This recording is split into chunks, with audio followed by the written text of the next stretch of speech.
Hello बच्चों। आज हम लोगों का आइसोथर्मल प्रोसेस एक लास्ट रह गया है थर्मोडायनेमिक्स में। आइसोथर्मल प्रोसेस इसके बारे में हम लोग समझेंगे। इससे समझने से पहले बच्चों हम लोगों को अपने क्लास एर्थ में जाना पड़ेगा।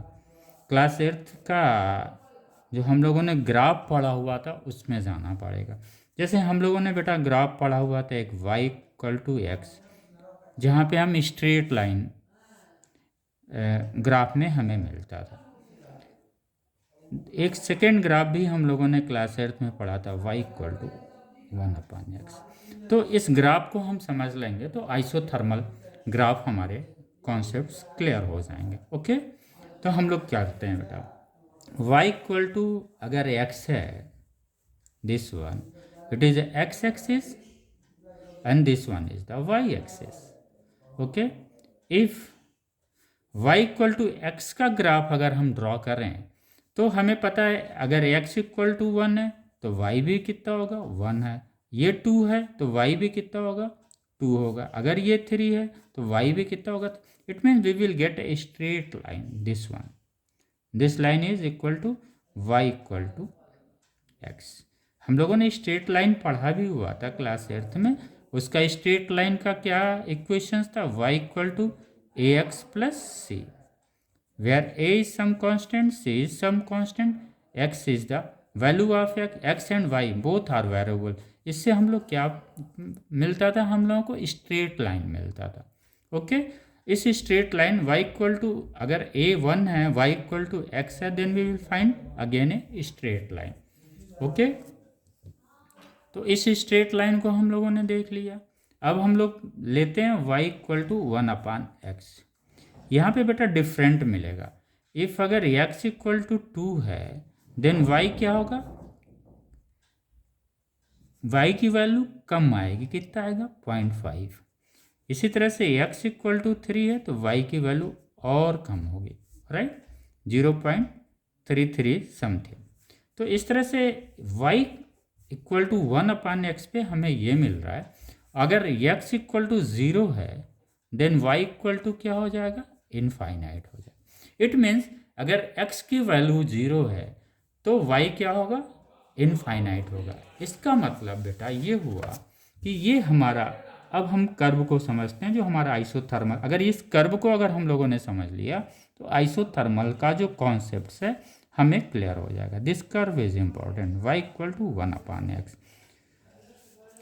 इट मीन्स अगर यहाँ 0 0 है, अगर ये x की वैल्यू 0 है तो y की वैल्यू बेटा कितनी हो जाएगी, समवेयर एट इनफाइनाइट। तो ये ग्राफ हमें इस तरह से मिलेगा, दिस वन। यानी ये ग्राफ इधर y एक्सिस को टच नहीं करेगा, ये curve that we will get in the form of curve. Okay, और ये x एक्सिस है। If y equal to 1/x, if x equal to 0 then y equal to infinite, that is seen over here. Okay, ये line नहीं मिलेगा x axis y axis पे, clear. If y equal to 0 then x equal to infinite, यानी ये जो है x infinite पे कहीं जाके मिलेगा। तो ये कॉन्सेप्ट क्लियर हो गया, आई होप, राइट। बेटा अब हम लोग आइसोथर्मल को समझते हैं। हम लोगों ने पढ़ा हुआ था आइडियल गैस इक्वेशंस क्या था, PV equal to nRT, where n is the number of moles, R is the universal gas constant and T is the temperature. For a given gas which numbers of moles are same, R is the universal constant. If T is constant, then P is inversely proportional to 1/V. Now it is in the form of this one, y equal to 1/x. It is happened over here. तो PV graph बेटा ऐसा ही होगा। अगर हम y की जगह यहाँ पे P रख दें, x की जगह अगर हम यहाँ V कर दें तो आइसोथर्मल ग्राफ इस तरह से मिलेगा। I think concept is clear. Okay, आइए अब बेटा हम यहाँ पे दो चीज़ पढ़ते हैं आइसोथर्मल में। पहला तो हम लोग पढ़ते हैं स्लोप निकालने की कोशिश करते हैं कि आइसोथर्मल कर्व का स्लोप क्या होगा, राइट। स्लोप में भी हम लोग यही हम लोगों ने पढ़ा हुआ था बेटा, ये दिस वन, ये स्लोप। सपोज इसका कर्व, आइसोथर्मल कर्व को हम लोग समझ गए थे बेटा, ये P is inversely proportional to 1/V। तो कर्व कैसे मिलेगा बेटा, हम लोगों को ऐसे कर्व मिलेगा। ओके, दिस वन, ये कर्व इस तरह से मिलेगा, राइट। ये स्ट्रेट लाइन नहीं होगा। अगर हम यहाँ पे कहीं पे भी, अगर उस लाइन, उस कर्व पे अगर हम एक टेंजेंट खींचते हैं, दिस वन, और जैसा कि हम लोगों को पता है बेटा, एंगल जब भी हम लोग मेज़र करते हैं, ये V हो गया, ये P हो गया। एंगल जब भी हम लोग मेज़र करते हैं, यहाँ पे PV ग्राफ है, तो V से अगर ये x एक्सिस होता तो x एक्सिस से एंटी क्लॉकवाइज में दिस वन, ये एंगल का मेज़रमेंट का तरीका है। ओके, तो ये लाइन जो है ये क्या हो गया, एंगल हो गया। अगर यहाँ पे कोई pressure, this one is the P, suppose ये P1 प्रेशर से, ये P प्रेशर से बेटा, और ये यहाँ पे जो वॉल्यूम आया उसका, दिस वन आया वॉल्यूम, आप मान के चलिए ये वॉल्यूम V आया बेटा, ये वॉल्यूम क्या आया, V आया। तो ये चेंज इन प्रेशर ये इतना आया, ये this one is the change in pressure, ये मान के चलिए dP हो गया, this one is the dV हो गया। ओके, और ये एंगल कितना हो जाएगा बेटा, 180 माइनस थीटा हो जाएगा, 180 माइनस थीटा। हम लोगों ने पढ़ा था y equal to mx plus c. Slope क्या होता है बेटा, स्लोप इज नथिंग, अगर हम इसकी स्लोप की बात करें यहाँ से, तो ये एंगल 180 माइनस थीटा हुआ, तो ये भी कितना हो जाएगा बेटा, 180 माइनस थीटा। तो ये क्या हो जाएगा, 10 180 माइनस थीटा इक्वल टू, ये this one is the dP and this one is the dB, equal to dP upon dV। Okay, तो 10 180 माइनस थीटा, इसका मतलब क्या होगा, minus 10 theta, equal to dP upon dV। It means slope is क्या हुआ, 10 theta, 10 theta equal to minus dP upon dV। Clear हुआ। This theta, अगर slope की बात करेगा बेटा, तो इस थीटा की बात करेगा जो एक्स एक्सिस से एंटी क्लॉकवाइज में, एंगल्स हमेशा एक्स एक्सिस से एंटी क्लॉकवाइज में कैलकुलेट किया जाएगा। तो then the value of the slope is 10 theta equal to minus dP upon dV। ये सिंपल ग्राफ से हम लोगों ने निकाल लिया। दूसरा आते हैं बेटा, दूसरा हम लोग निकालते हैं आइडियल गैस इक्वेशन से निकालते हैं, किस पे, एट कांस्टेंट टेम्परेचर, आइसोथर्मल में। तो ये टोटल क्या हो गया बेटा, कांस्टेंट हो गया फॉर गिवन गैस। और हम लोग जानते हैं अगर हम इसको वॉल्यूम के रेफरेंस में डिफ्रेंशिएट कर दें तो कांस्टेंट का वॉल्यूम कितना होता है, डिफ्रेंशिएशंस कितना होता है बेटा, ज़ीरो, ऑलवेज ज़ीरो होता है। तो हम इसको कर लें, d dV PV equal to D dV constant. ये nRT क्या है बेटा, ये कांस्टेंट है। आइए, हम लोगों को पता है डिफ्रेंशिएशंस में हम लोगों ने पढ़ा है बेटा, अगर dx है एंड x इंटू वाई है, उसको डिफ्रेंशिएट करना है, तो हम लोग क्या करते थे, एक टर्म को इधर ले जाते थे, x dy dx होता था plus y dx dx upon dx, यही रहता है। ये डिफ्रेंशिएशन था हम लोगों का। अगर मल्टीप्लाई कर रहा है x और y, then we get this one. Same चीज़ यहाँ पे है, तो हम लोग इसको डिफ्रेंशिएट करते हैं तो क्या हो जाएगा बेटा, ये P dV upon dV plus V dP upon dV equal to 0। Okay, अब हम लोग dV अपॉन, जैसा कि जानते हैं dx अपॉन dx क्या हो जाएगा, x का डिफ्रेंशिएशन x के रिस्पेक्ट में 1 आ जाएगा। तो इसकी वैल्यू कितनी हो गई बेटा, 1 हो गई। तो ये क्या हो गया, P plus V dP upon dV equal to 0। अब ये क्या हो जाएगा, V dP upon dV minus P हो गया वो, then dP upon dV this one क्या हो जाएगा, minus P upon V. This one is the slope, चूंकि D P upon D V ये तो स्लोप था बेटा, ये D P upon D V क्या था, स्लोप था। अगर हम टेन थीटा लिखें बेटा, टेन थीटा हमें क्या मिला था, minus d P upon D v. हमें स्लोप क्या है, यम, यही स्लोप है, टेन थीटा ही स्लोप है। टेन 180 माइनस थीटा स्लोप नहीं है उस कर्व का, बल्कि टेन थीटा स्लोप है।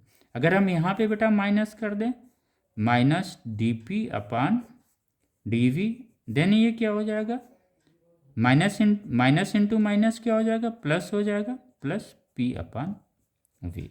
इट मीन द स्लोप क्या हो जाएगा, slope of isothermal curve which is tan theta, then tan theta equal to p upon v, ये स्लोप हो गया, राइट। आइसोथर्मल कर्व का स्लोप बेटा क्लियर हो गया, tan theta equal to p upon we.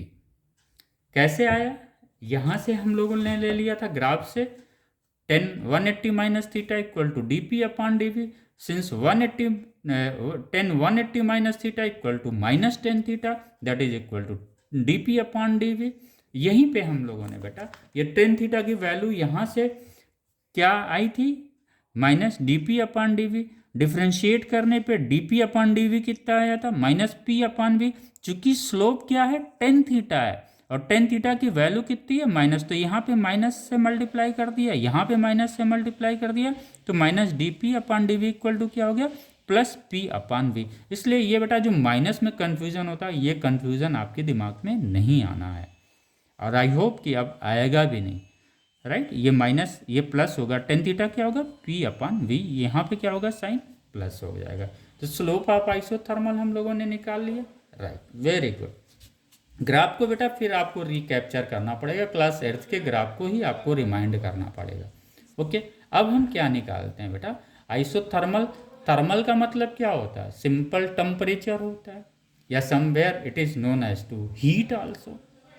Okay, तो ये temperature, thermal, thermal means talking about the temperature, isothermal मतलब टेम्परेचर को कांस्टेंट रहना है। अब हमने स्लोप तो बेटा निकाल लिया, स्लोप क्लियर हो गया ना। स्लोप हमेशा एक्स एक्सिस के, जो एंगल एक्स एक्सिस से कर्व बनाता है एंटी क्लॉकवाइज डायरेक्शन में, यही स्लोप होता है tan theta. This is not going to be the slope of the curve, clear, ये स्लोप नहीं होगा। स्लोप क्या होगा, this angle is the slope. Concept is clear. Okay, आगे चलते हैं बेटा। आइसोथर्मल में अब हम लोग निकालते हैं, वर्क डन निकालते हैं, राइट। ग्राफ का कॉन्सेप्ट क्लियर होगा। आइए,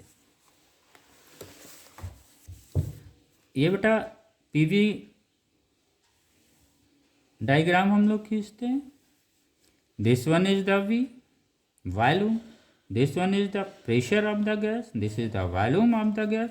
if any process occur isothermal, this one, तो ये क्या होगा, कर्व होके है ना बेटा, this one is the curve, ये आइसोथर्मल है। अगर ये एक्सपांशंस हो रहा है बेटा, ये दिस वन, तो यहाँ पे क्या है, क्योंकि आइसोथर्मल है, इसका मतलब टेम्परेचर क्या होगा, कांस्टेंट होगा। उसका थर्मोडायनेमिक स्टेट मान लीजिए बेटा, ए पे है P1 V1 और ये T है, राइट। T चूंकि सेम रहेगा। दिस वन क्या हो गया बेटा आइसोथर्मल पे, इसका थर्मोडायनेमिक स्टेट क्या हो गया, क्योंकि थर्मोडायनेमिक स्टेट तो हम लोगों ने 4 पढ़ा हुआ है, pressure, volume, temperature and internal energy. यहाँ वी पे भी क्या होगा, टेम्परेचर T2 की जगह क्या होगा बेटा, सेम टेम्परेचर T हो। अब यहाँ पे अगर हम लोग देखते हैं तो बेटा ये क्या हो गया, V2 हो गया, दिस वन इज क्या हो गया, V1 हो गया। वर्क डन क्या होता है, area under the PV curve. हमेशा ध्यान रखिएगा बेटा, वर्क डन क्या होता है, area under the PV curve. अगर यहाँ पे T हो जाएगा तो ये कर्व क्या हो जाएगा, ये जो PT एक्सिस पे हो जाएगा, फिर एरिया अंडर द कर्व हम नहीं कैलकुलेट करेंगे, राइट। क्योंकि वर्क डन क्या होता है, हम लोगों ने पढ़ा था P इंटू डी भी पढ़ा था। ओके, तो ये चीज़ हमेशा ध्यान में रखिएगा, जो एरिया अंडर द कर्व है वर्क डन, ये किस ग्राफ पे है, PV ग्राफ पे है। Okay, where the V is the at the x axis and P is at the y axis. तो ये कॉन्सेप्ट क्लियर हो गया वर्क डन का। कोई कंफ्यूजन तो नहीं है। लेकिन अगर पी की जगह ये टीवी ग्राफ होगा तो ये एरिया अंडर द कर्व नहीं होगा, क्योंकि एरिया क्या होता है, length into width, length into width, ये एरिया हो गया। This one is the length and width, इसलिए इसको हम लोग area is equal to length into width, इसलिए ये जो वर्क डन होता है एरिया अंडर दिस कर्व होता है। ओके, क्योंकि एरिया हमें पता है लेंथ इंटू वेथ। अगर ये टीवी होगा तो फिर नहीं होगा। हमको लग रहा है बेटा ये कॉन्सेप्ट क्लियर हो गया। एरिया अंडर द कर्व हम कब लेंगे, जब ये पीवी पे रहेगा, ये ग्राफ किस पे रहेगा, वी और पी एक्सिस पे रहेगा। ओके, क्लियर हो गया, वेरी गुड। आइए बेटा अगर हम इसको देखते हैं इस प्रोसेस को, तो वॉल्यूम क्या हो रहा है, इंक्रीज कर रहा है। वॉल्यूम क्या हो रहा है, इंक्रीज कर रहा है। It means V2 is greater than V1। अब वर्क के बारे में हमें यही पता है, W equal to p into d v. Okay, अब हम लोग इसको सॉल्व करते हैं बेटा। तो चूंकि यहाँ पे P के साथ वेरी कौन कर रहा है, वॉल्यूम कर रहा है, तो हम इसको एक ही इसमें ले आते हैं। तो P इक्वल टू हम क्या लिख सकते हैं, NRT अपन V, ये लिख सकते हैं। चूंकि वन वेरिएबल रख रहे हैं, चूंकि pressure and volume here are the two variables, तो हम इसको सॉल्व करने के लिए इसको हम वन वेरिएबल वॉल्यूम में ही रख लेते हैं, जिसका हमें ये इंटीग्रेशंस करना है। तो हम लोग क्या करेंगे बेटा, W इक्वल टू क्या हो जाएगा, NRT upon V into d v. बहुत छोटे से वॉल्यूम के लिए जो वर्क डन आएगा वो DW आ गया। आइए बेटा अब हम लोग क्या करते हैं, पूरा टोटल वर्क निकालते हैं, कहाँ से कहाँ तक का, V1 से V2 तक का। NR टेम्परेचर क्या है, कांस्टेंट है। NRT क्या हो जाएगा, बाहर आ जाएगा। इसका इंटीग्रेशन हम लोग करेंगे बेटा, V1 से कहाँ तक जा रहा है, गैस एक्सपांड कर रहा है V2 तक, V1 से V2 तक, dV अपन V। हम लोग जानते हैं बेटा इंटीग्रेशंस, इसका dx अपन x अगर है तो इसका इंटीग्रेशंस क्या होता है, log x हो जाता है। सेम चीज़ यहाँ पे क्या है, log v हो जाएगा। तो W इक्वल टू क्या हो जाएगा, NRT log v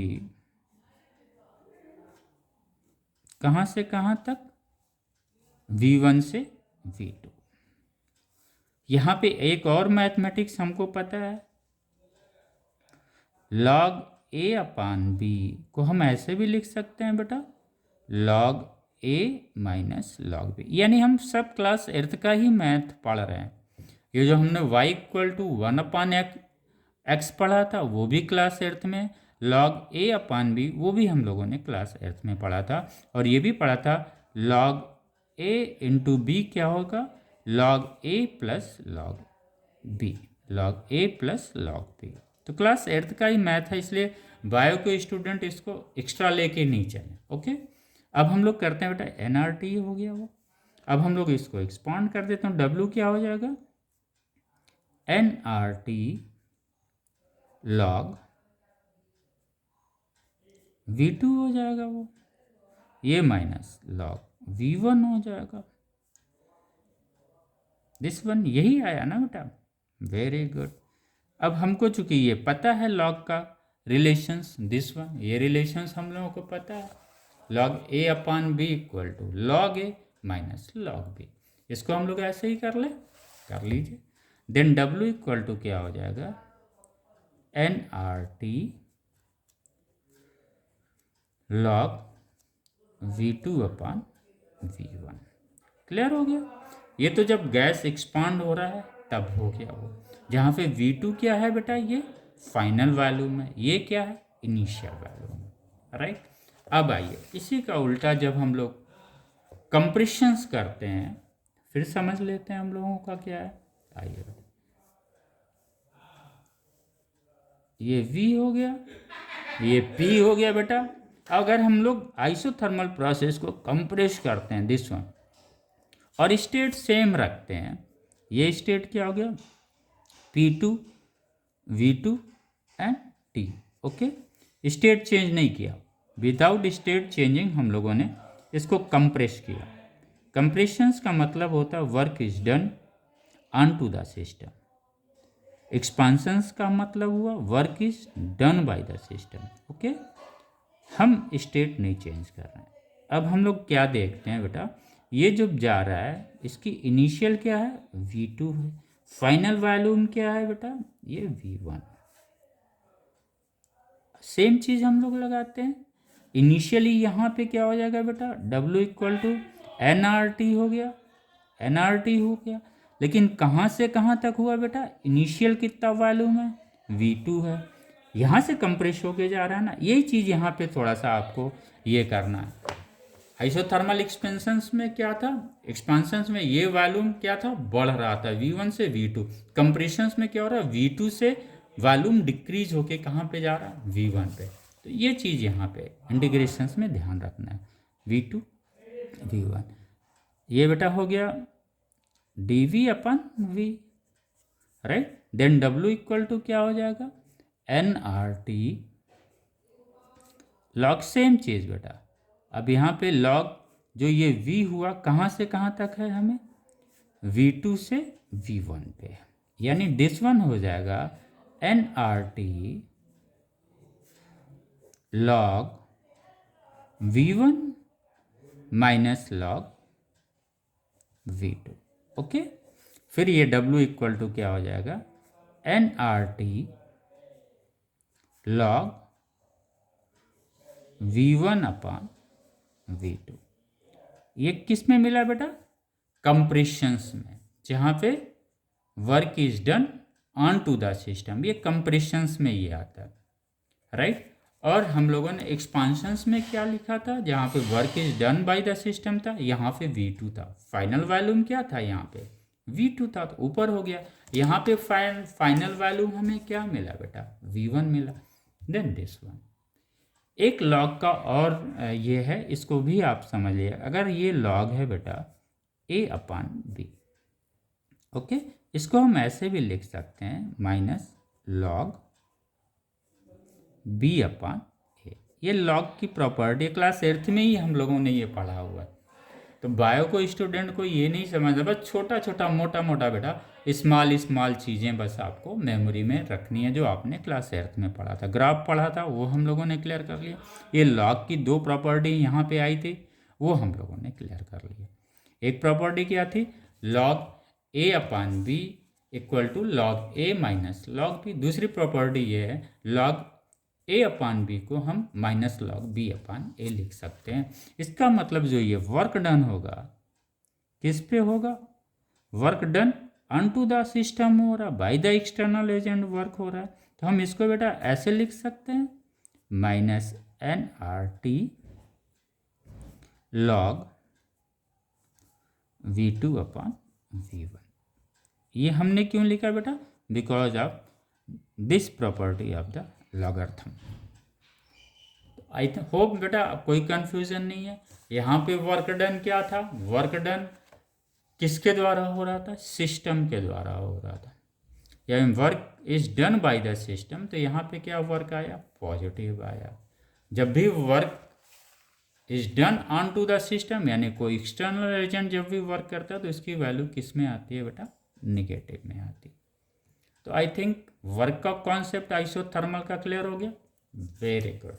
अब हम लोग इसको थोड़ा सा नरेट कर लेते हैं। लिख लिया आप लोग, नोटबुक बनाते हो तो इससे आप नोट कर लीजिएगा, क्योंकि बेटा कॉन्सेप्ट होना ज़रूरी है।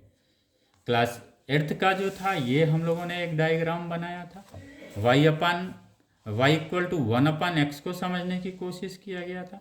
उसके बाद टेंजेंट्स निकाला था, फिर ये स्लोप हम लोगों ने निकाला बेटा, सेम चीज़ स्लोप में एक चीज़ हमारा क्लियर हो गया था। ओके, तो ये चीज़ें आ गई, यानी ये टेन थीटा क्या होगा बेटा, ये माइनस DP अपान DB होगा, and this one is the plus P upon V। Clear हो गया। इसका मतलब हम लोग लिख सकते हैं ten theta equal to plus P upon V। तो ये स्लोप का हो गया। Specific heat capacity eight constant temperature, जाहिर सी बात है अगर टेम्परेचर कांस्टेंट होगा तो चेंज इन टेम्परेचर जीरो हो जाएगा। Then specific heat at constant temperature क्या आ जाता है बेटा, इनफाइनाइट हो जाता है। Slope of the isothermal curve PV equal to NRT से हम लोगों ने निकाला, ये टेम्परेचर क्या है, कांस्टेंट है। अब कांस्टेंट का डिफरेंशिएशन कितना होता है, 0 होता है, वो हम लोगों ने लिख दिया बेटा। इसको एक्सपांड किया, then we find this d p upon d v equal to minus p upon v. This d p upon d v equal to minus p upon v. Okay, as we know the slope tan theta is equal to minus d p upon d v. तो हमने क्या किया, minus से यहाँ multiply कर दिया इस side और इस साइड में, तो ये माइनस माइनस प्लस हो गया, ये minus d p upon d v हो गया, that is a tan theta. हमको लग रहा है बेटा अब कोई कन्फ्यूजन्स नहीं होना चाहिए। और दूसरा चीज़ हम लोगों ने पढ़ा, जब भी हम लोग एंगल कैलकुलेट करते हैं एक्स एक्सिस से तो एंटी क्लॉकवाइज डायरेक्शंस में करते हैं। And this theta is the slope, not 180 minus theta is the slope of the curve. Clear, फिर से रिपीट कर दूं, this one is the slope, this theta is the slope of that curve. ये 180 minus theta इस curve का slope नहीं हो सकता। इसका मतलब tan theta equal to plus p upon v. Clear, okay, work done देख लेते हैं हम, बहुत सिंपल। ग्राफ बेटा हम लोगों ने ऐसे डिफरेंट डिफरेंट ग्राफ पढ़ाएं ताकि वो सब क्लास 8th के हैं, कहीं से आपको कंफ्यूज होने की ज़रूरत नहीं है। ओके, आइए वर्क डन हम लोग निकालते हैं। एक्सपांशंस में हम लोगों ने वर्क डन निकाला हुआ था बेटा, ये वर्क डन हम लोग समझ गए हैं।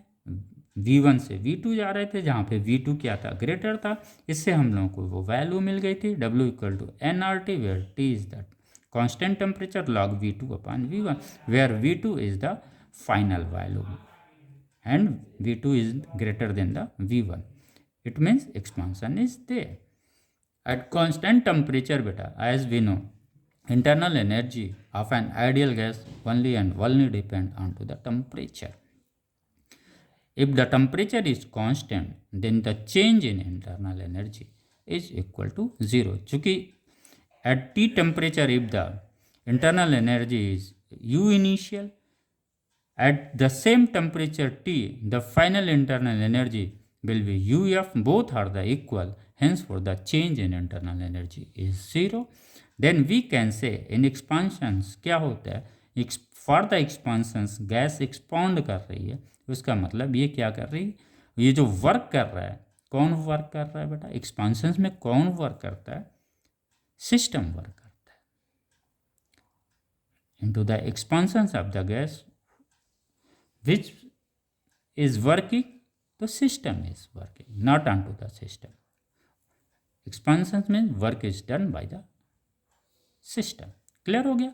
तो जब टेम्परेचर कांस्टेंट है, चेंज इन इंटरनल एनर्जी 0 हो गया। First law of thermodynamics, heat supply Q equal to change in internal energy plus work done. Then जो हीट इसको वर्क करने के लिए लेना पड़ेगा, एब्जॉर्ब करना पड़ेगा वो हीट, ये हीट किसके बराबर होगा, वर्क डन के बराबर होगा। ये चीज़ें बेटा याद करिएगा, ये बहुत मटेरियल है। यहीं पे हम थोड़ा सा हल्का सा कन्फ्यूजन्स माइंडसेट में रहते हैं, तो वहाँ पे अब कंफ्यूज होने की ज़रूरत नहीं है। क्योंकि जो वर्क डन सिस्टम करता है वो इक्वल टू होता है जो हीट वो एक्सटर्नल सोर्स से लेता है उसके बराबर होता है। यानी क्यू सप्लाई, जो हीट सप्लाई हो रही है एक्सपांशंस के लिए, वो एक्सटर्नल सोर्स कर रहा है, ये इक्वल टू होगा किसके, वर्क डन के। यानी heat supply is also equal to the work done which is nRT log V2 upon V1। Clear हो गया बेटा। Slope tan theta equal to P upon V। Similarly ये दिस Q1, ओके, क्लियर हो गया। This dP upon dV, this minus 10, this is a plus tan theta equal to minus dP upon dV, then this one is the plus P upon V। Okay, यहाँ dP upon dV equal to कितना आया था बेटा, tan theta आया था। This is a plus tan theta, this tan theta is equal to minus P upon V। Clear हो गया। लेकिन ये tan थीटा कितना था बेटा, dP अपॉन dV, और dP अपॉन dV हम लोगों ने कितना निकाला था, tan थीटा कितना था, ये बेटा प्लस हो जाएगा, tan theta equal to plus P upon V, this one is the minus dP upon dV। tan theta equal to कितना, minus dP upon dV। tan theta equal to कितना, minus dP upon dV, और dP upon dV की value कितनी आई थी, minus P upon V आया था, तो ये हमने रख दिया। क्लियर हो गया बेटा। स्लोप क्लियर हो गया, वर्क डन क्लियर हो गया एक्सपांशंस में। और कंप्रेशंस में भी हम लोगों ने क्लियर कर दिया था। कंप्रेशंस में क्या था बेटा, कंप्रेशंस में जो फाइनल वॉल्यूम था वो क्या था, V1 था। इनिशियल वॉल्यूम क्या था, V2 था। तो अगर हम यहाँ पे V1/V2 लिखेंगे तो हमें क्या मिलेगा, कंप्रेशंस का वर्क डन मिल जाएगा। इसी को हम लोगों ने ये कर दिया, वर्क डन क्लियर हो गया बेटा। कंप्रेशंस का और एक्सपांशंस का दोनों का वर्क डन हम लोगों ने क्लियर कर लिया। बाकी आप लोगों ने एडियाबैटिक प्रोसेस पढ़ लिया है। अब हमें नहीं लगता कि उसमें कुछ नई चीज़ बची हुई है थर्मोडायनेमिक्स में। थर्मोडायनेमिक्स को हम लोगों ने बड़े डिटेल से पढ़ा हुआ है। ओके बेटा, तो ये हम लोगों का आज का वो चैप्टर्स था। एक चीज़ छूट गई थी वो हम लोगों ने क्लियर कर लिया। ओके, तो कंप्रेशंस और एक्सपांशन इसको प्रैक्टिस करते रहिएगा। ऐसा नहीं कि आप लोग छोड़ देते हैं। जब भी आए एक आपने सोचा कि चलो एक्सपांशंस प्रूव कर लिया, कंप्रेशंस प्रूव करने की क्या ज़रूरत है, ऐसा मत करिएगा।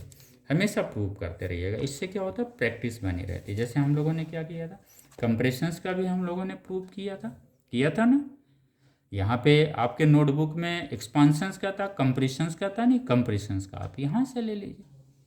कंप्रेस हो रहा गैस V2 से V1, यहाँ पे वैल्यू ये आई थी V1/V2। लॉग की प्रॉपर्टी ये थी log A/B equal to minus log B/A। इससे हम लोगों ने वर्क डन कंप्रेशंस में -nRT log V2/V1 find out किया था। ओके, क्लियर हो गया बेटा। तो ये that is all about the adiabatic, that is all about the isothermal process का हम लोगों ने स्लोप पढ़ा है। और क्या पढ़ा है हम लोगों ने, वर्क डन पढ़ा है। वर्क डन में दोनों चीज़ पढ़े हैं, कंप्रेशंस में कितना वर्क डन होता है और एक्सपांशंस में कितना होता है। तो आई होप बेटा ये आइसोथर्मल का पार्ट हम लोगों ने क्लियर कर लिया। अब जो सबसे इम्पॉर्टेंट चीज़ होती है, जब भी फिजिक्स का हम लोग थ्योरी, अभी ये थ्योरेटिकल पार्ट था, जब भी हम लोग बेटा फिजिक्स की थ्योरी पढ़ते हैं ना, लास्ट में चैप्टर का जो न्यूमेरिकल्स है ना, वो उसकी समरी बनानी चाहिए। तो हम आपको हमेशा जो है 12 पॉइंट की समरी देंगे। हर चैप्टर्स के लास्ट में वो 12 पॉइंट की समरी आप लोगों के पास उपलब्ध रहेगी, जो टोटल किस पे बेस्ड है, कॉन्सेप्ट पे बेस्ड है। और यही कॉन्सेप्ट से हमें क्या लगता है, न्यूमेरिकल लगता है। तो एक चीज़ मैं क्लियर कर रहूँगा बेटा, जो मैथ होता है ना, मैथमेटिक्स और फिजिक्स में अंतर क्या है, थोड़ा सा समझने की कोशिश करना। मैथ के न्यूमेरिकल्स में क्या है, सिर्फ और सिर्फ calculation, calculation and calculations. Physics की जब हम न्यूमेरिकल की बात करते हैं तो क्या चीज़ आती है, कॉन्सेप्ट, कॉन्सेप्ट एंड कॉन्सेप्ट। तो वो जो 12 पॉइंट हम लोग बनाते हैं चैप्टर्स के लास्ट में, आज वो वीडियो हम लोड भी करेंगे आपको। तो आज वो वीडियो 12 पॉइंट्स का आपको थर्मोडायनेमिक्स का मिल जाएगा। और जो न्यूमेरिकल्स आप फिजिक्स का जाएंगे, हमने क्या बोला, फिजिक्स का न्यूमेरिकल्स का मतलब क्या होता है, कॉन्सेप्ट, कॉन्सेप्ट एंड कॉन्सेप्ट। यही फार्मूला अपने दिमाग में रखेंगे। तो 12 पॉइंट आपको हर चैप्टर्स के लास्ट में मैं देता रहूँगा। इससे क्या होगा, आप अपने फर्स्ट ईयर इंटर प्लस जो आप कॉम्पिटिटिव एग्ज़ाम की तैयारी कर रहे हैं उस क्वेश्चंस को आप अप्रोच करेंगे। यानी थर्मोडायनेमिक्स में अब जब हम लोगों का बेटा जो लास्ट हम लोगों का 12 पॉइंट्स का जो क्लास हम लोग करेंगे, वो सिर्फ और सिर्फ न्यूमेरिकल्स के लिए करेंगे। और उस कॉन्सेप्ट्स को, 12 पॉइंट्स के कॉन्सेप्ट्स को हम प्रैक्टिस करेंगे, हमेशा प्रूव करते रहेंगे। डेली प्रूव करिए, 2 उठाइए 2 प्रूव कर डालिए। प्रूव करेंगे तो आपको स्टेप्स समझ में आता है। और न्यूमेरिकल्स में क्या स्टेप्स है, फिजिक्स में न्यूमेरिकल्स का मतलब ही हुआ बेटा सिर्फ कॉन्सेप्ट, कॉन्सेप्ट एंड कॉन्सेप्ट। तो उस 12 पॉइंट्स को थर्मोडायनेमिक्स का आज हम लोग पूरा ब्रीफ करेंगे। और वो 12 पॉइंट्स पे आप कंसंट्रेट रहेंगे, फिर कोई न्यूमेरिकल ऐसा फिजिक्स का नहीं है, चाहे कंपटीशंस का हो, चाहे आपका बेसिक जो फर्स्ट ईयर और इंटर का है, वो न्यूमेरिकल्स आप बहुत ही इजी वे से लगाते चले जाएंगे। बशर्ते ये जो 12 पॉइंट्स होते हैं इसकी प्रैक्टिस आप करिए। और वो 12 पॉइंट्स की समरी आप बनाइए, स्वयं अपने नोट्स बुक में बनाइए 12 पॉइंट्स की, और उस 12 पॉइंट्स की समरी को प्रैक्टिस करिए आप। फिर उसके बाद न्यूमेरिकल जाइए। कभी भी फिजिक्स के न्यूमेरिकल आप एक ही बैग पकड़ेंगे ना बेटा, तो वो फिर थोड़ा सा आपको लगता है, आप अनईजी महसूस करने लगते हैं, यार वो तो सवाल लग ही नहीं रहा है। जबकि आपको पता है फिजिक्स का न्यूमेरिकल्स लगाने का मतलब हुआ क्या, उस टॉपिक का मैंने पॉइंट एक एक शब्द को क्लियर किया है कि नहीं। अगर एक एक शब्द को हमने क्लियर नहीं किया है तो फिर से हम जो है अपने कॉन्सेप्ट्स को फिर क्लियर करते हैं। तो मैक्सिमम प्रूव करिए। ओके बेटा, थैंक यू बेटा।